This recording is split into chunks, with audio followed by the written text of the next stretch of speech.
നമസ്കാരം. Raf talk ഫുട്ബോളിലേക്ക് അവർക്കും സ്വാഗതം.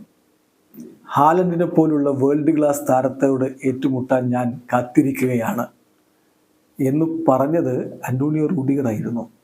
അത് ആദ്യപാദത്തിന് മുമ്പ് പറഞ്ഞതാ. ആദ്യപാദ മത്സരത്തിൽ സാന്റിയാഗോ ബെർണാബുവിൽ നന്നായിട്ട് അദ്ദേഹം എർലിംഗ് ഹാലൻഡിനെ പൂട്ടി. അവിടം കൊണ്ടും നിർത്തിയില്ല.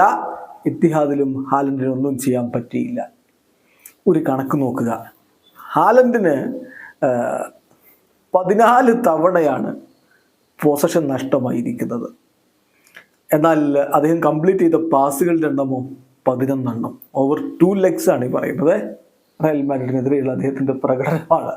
കംപ്ലീറ്റ് ചെയ്ത പാസിനേക്കാൾ കൂടുതൽ ബോൾ പൊസിഷൻ നഷ്ടമാക്കിയിരിക്കുന്നു എർലിംഗ് ഹാലൻഡ്. കാരണം അത്രയധികം അദ്ദേഹത്തെ റയലിന്റെ ഡിഫൻസ് വരിഞ്ഞു മുറുക്കി പൂട്ടിയിരുന്നു.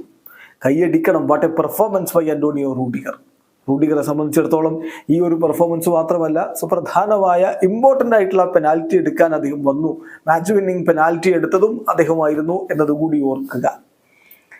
ഒന്നും കൊടുക്കാതെ, ഒരു തുകയും ചെലവഴിക്കാതെ കൊണ്ടുവന്നതാണ് റൂഡിഗറെ റയൽ മാഡ്രിഡ്. പക്ഷേ റൂഡിഗർ അവിടെ സർവം സമർപ്പിച്ച് കളിക്കുന്നു. റയൽ മാഡ്രിഡിനെ വിജയത്തിലേക്ക് കൊണ്ടുപോയതിൽ സുപ്രധാന പങ്ക് അദ്ദേഹവും വഹിച്ചിട്ടുണ്ട്. അത് പറയാതിരിക്കാനാവില്ല. ഹാലൻഡിനെ കുറിച്ച് കഴിഞ്ഞ കളിക്ക് മുന്നോടിയായിട്ട് കാർലോ അഞ്ചലോട്ടി പറഞ്ഞത്, അങ്ങനെ ഒറ്റക്കളി കൊണ്ടൊന്നും ഹാലൻഡിനെ പോലുള്ള താരത്തെ നമുക്ക് എഴുതിത്തള്ളാൻ പറ്റില്ല. അദ്ദേഹം എപ്പോൾ വേണമെങ്കിലും മികച്ച പ്രകടനം നടത്താമെന്നായിരുന്നു. അത് പറയുമ്പോഴും കൃത്യമായിട്ട് ഹാലൻഡിനെ പൂട്ടൊരുക്കി കഴിഞ്ഞിരുന്നു റയൽ മാഡ്രിഡ്. വീഡിയോ അവസാനിക്കുന്നു. ഫുട്ബോൾ ലോകത്ത് കൂടുതൽ വിശേഷങ്ങളുമായി റാഫ് ടോക്സ് എത്താം.